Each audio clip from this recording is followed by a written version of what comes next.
एक दफा का जिक्र है कि किसी गांव में बहुत ही गरीब धोबी रहता था। कपड़ों की धुलाई के साथ साथ उसको आसमान को करीब से देखने का बहुत शौक था।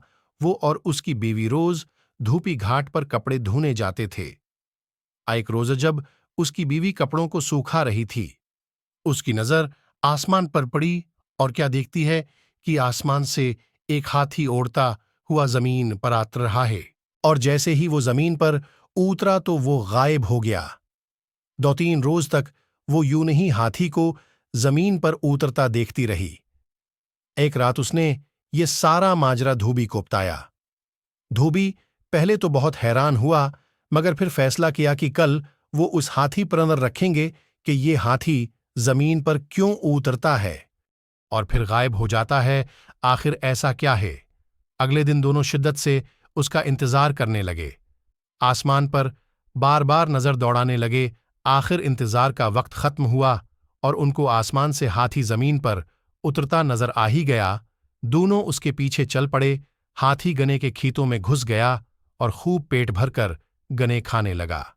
हाथी का पेट भरा और उड़ने की तैयारी करने लगा। जैसे ही उसने उड़ान भरी, दोनों मियां बीवी ने भी हाथी की दम पकड़ ली और हाथी के साथ उड़ने लगे। हाथी आसमान की बुलंदियों को पहुंचा तो धोबी किया देखता है कि एक पहाड़ हीरे सोने के जवाहरात से चमक रहा है। यूं लग रहा था जैसे कोई अपना खजाना यहां छोड़कर भूले बैठा है। दोनों मियां बीवी भागकर सोने पर टूट पड़े और ज्यादा से ज्यादा सोना इकट्ठा करने की कोशिश करने लगे। रात के बढ़ते अंधेरे से परेशान होने लगे। अचानक उनको ख्याल आया कि सुबह होते ही वो हाथी की दम पकड़कर जमीन पर उतर जाएंगे। आखिर सुबह हुई और वैसा ही क्या, खैर जमीन पर उतरे और अपने घर की तरफ रवां दवां हो गए। एक गरीब धोबी जो दिन बे दिन अमीर होता जा रहा था, उसको देखकर सारा गांव हैरान व परेशान हो गया कि अचानक ऐसा क्या हुआ कि धोबी इतना अमीर हो गया है। गांव के लोग धोबी के पास आए और उसके यूं अचानक अमीर होने का राज पूछने लगे। धोबी उनको कुछ न बताता। एक दिन धोबी किसी काम से शहर से बाहर निकल गया।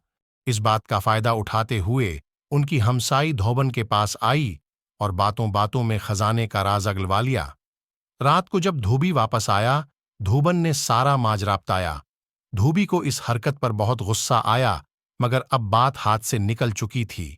सुबह सारा गांव धोबी से मदद मांगने आ गया कि वो उनके साथ खेतों में चले और हाथी के साथ खजाने तक पहुंचाने में उनकी मदद करे। ये सब सुनने के बाद धोबी के दिल में लालच पैदा हो गई कि वो उनके साथ जाके और खजाना इकट्ठा करके लाएगा। ये सोचकर वो उनके साथ जाने के लिए राजी हो गया। अगली सुबह सारे गांव वाले खेतों को निकल गए और आंखें आसमान पर अजमाए बैठे थे। हाथी जमीन पर उतरा और गन्ने खाने लगा। सब गांव वाले उस ताक में बैठे थे कि जैसे हाथी गन्ने खा के फारिग होगा, वो सब उसकी दम पकड़कर इस खजाने तक पहुंच जाएंगे। जैसे ही हाथी उड़ने लगा, सबने उसकी दम पकड़ ली। धोबी सबसे आगे उसकी दम पकड़े था और यूं इसके पीछे एक लंबी कतार में पूरा गांव एक दूसरे को पकड़े हाथी के साथ उड़े चले जा रहे थे। सब गांव वाले आपस में बातें करने लगे कि वहां इतना खजाना होगा कि हम सब लेकर आ सकेंगे। किसी ने कहा, खुद से सोचने से अच्छा है कि हम क्यों ना धोबी से पूछ लें। एक गांव वाले ने पूछा, धोबी वहां कितना सोना है? धोबी खजाने की लालच में गांव वालों के साथ चल दिया था। दम को छोड़ते हुए हाथों के जाविये से कहने लगा, इतना ज्यादा?